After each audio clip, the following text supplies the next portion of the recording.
kita akan belajar tentang tema 1, subtema 3. Ayo, selamatkan hewan dan tumbuhan. Adapun muatan materi yang akan dijelaskan adalah tentang muatan materi IPA, yaitu pelestarian hewan dan tumbuhan. Anak-anakku semuanya, dalam kehidupan sehari-hari, kita sering memanfaatkan hewan dan tumbuhan dalam kehidupan sehari-hari kita.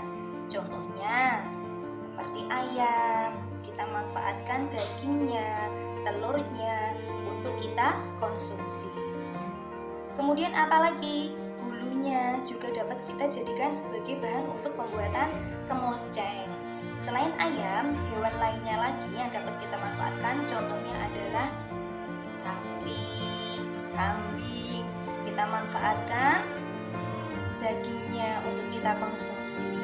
Kemudian, tumbuhan juga sering dimanfaatkan oleh manusia.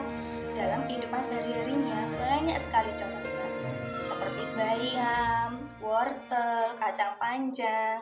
Kita manfaatkan sebagai bahan untuk makanan. Selain yang Bu Lia sebutkan tadi, contoh lainnya adalah seperti lidah buaya.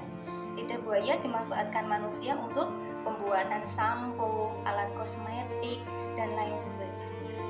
Nah, anak-anak, karena hewan dan tumbuhan itu sangat penting bagi kehidupan kita manusia, maka kita berkewajiban untuk menjaga dan melestarikannya.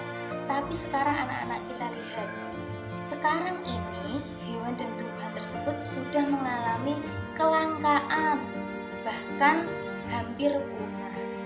Nah, yang menyebabkan hewan dan tumbuhan langka tersebut menjadi punah, contohnya seperti apa saja? Oke, betul. Yang pertama, contohnya adalah penebangan hutan. Kemudian apalagi yang kedua? Perburuan hewan secara liar, betul. Selanjutnya apalagi? Sistem pertanian dengan ladang yang berpindah. Berikutnya, pembangunan villa dan tempat penginapan di sekitar pegunungan atau perbukitan. Mengambil ikan dengan bahan peledak juga dapat menyebabkan kepunahan hewan. Apalagi anak-anak contohnya? Apa? Contohnya? Betul, pemakaian pestisida yang berlebihan juga dapat menyebabkan kepunahan hewan dan tumbuhan. Nah, sekarang setelah mengetahui penyebab musnahnya hewan dan tumbuhan tersebut, maka kita belajar untuk bagaimana cara-cara untuk melestarikan hewan dan tumbuhan langka tersebut. Yang pertama, yaitu dengan cara mengurangi perburuan liar tadi. Yang kedua, jangan menebang pohon secara sembarangan. Sistem yang benar yaitu dengan cara tebang pilih. Kayu yang sudah tua kita tebang, tapi yang masih muda atau belum berumur kita biarkan saja sampai tumbuh. Oke, berikutnya yaitu adalah betul, mengadakan perlindungan untuk hewan dan tumbuhan langka tersebut. Dan berikutnya lagi yaitu adanya tindakan dari pemerintah, yaitu memberikan undang-undang perlindungan kepada hewan dan tumbuhan langka tadi. Barang siapa yang mengambil hewan dan langka tersebut, maka akan dikenai hukuman penjara. Oke, sekarang contohnya hewan dan tumbuhan langka tersebut. Yang pertama dari hewan dulu. Yang pertama yaitu adalah komodo. Dari mana komodo? Dari Pulau NTT, betul sekali. Berikutnya orangutan, betul. Dari mana orangutan? Dari Pulau Kalimantan dan Sumatera.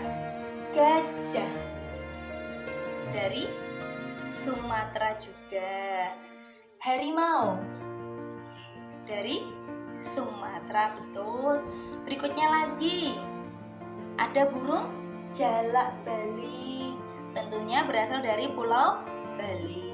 Yang terakhir, contohnya ada apa lagi? Badak bercula satu, betul anak-anak. Badak bercula satu berasal dari dari Sumatera juga. Nah, berikutnya yaitu adalah tumbuhan langka. Contohnya yang pertama, Rafflesia arnoldi. Ada kantong semar, ada bunga bangkai, ada buah jamblang atau duet. Kalian pernah mendengarnya kan? Warnanya hitam-hitam seperti anggur, tapi kalau dimakan rasanya sepet. Itu adalah buah jamblang. Sekarang ini kita sudah jarang menemuinya. Contoh yang lainnya lagi, ada bunga edelweiss Jawa. Oke, betul, ada kayu cendana. Nah, cara melindungi hewan dan tumbuhan langka itu dibagi menjadi dua. Yang pertama, pelestarian secara in situ. Yang kedua, pelestarian secara ex situ. Kita bahas satu persatu. Pelestarian in situ artinya adalah pelestarian hewan dan tumbuhan langka yang dilakukan pada habitat atau tempat tinggal asli hewan dan tumbuhan tersebut. Jadi, perlindungan tersebut kita tidak perlu memindahkan hewan atau tumbuhan tadi dari habitat aslinya. Itu namanya pelestarian in situ. Contohnya seperti cagar alam. Yang kedua, taman nasional. Yang ketiga, suaka marga satwa. Yang kedua, pelestarian ex situ. Ex artinya keluar, berarti pelestarian hewan dan tumbuhan langka yang dilakukan di luar tempat tinggal atau habitat asli dari hewan dan tumbuhan tersebut. Jadi, kita memindahkan hewan asli tadi dari habitatnya, dipindahkan ke tempat yang baru. Itu namanya pelestarian ex situ. Contohnya seperti kebun binatang.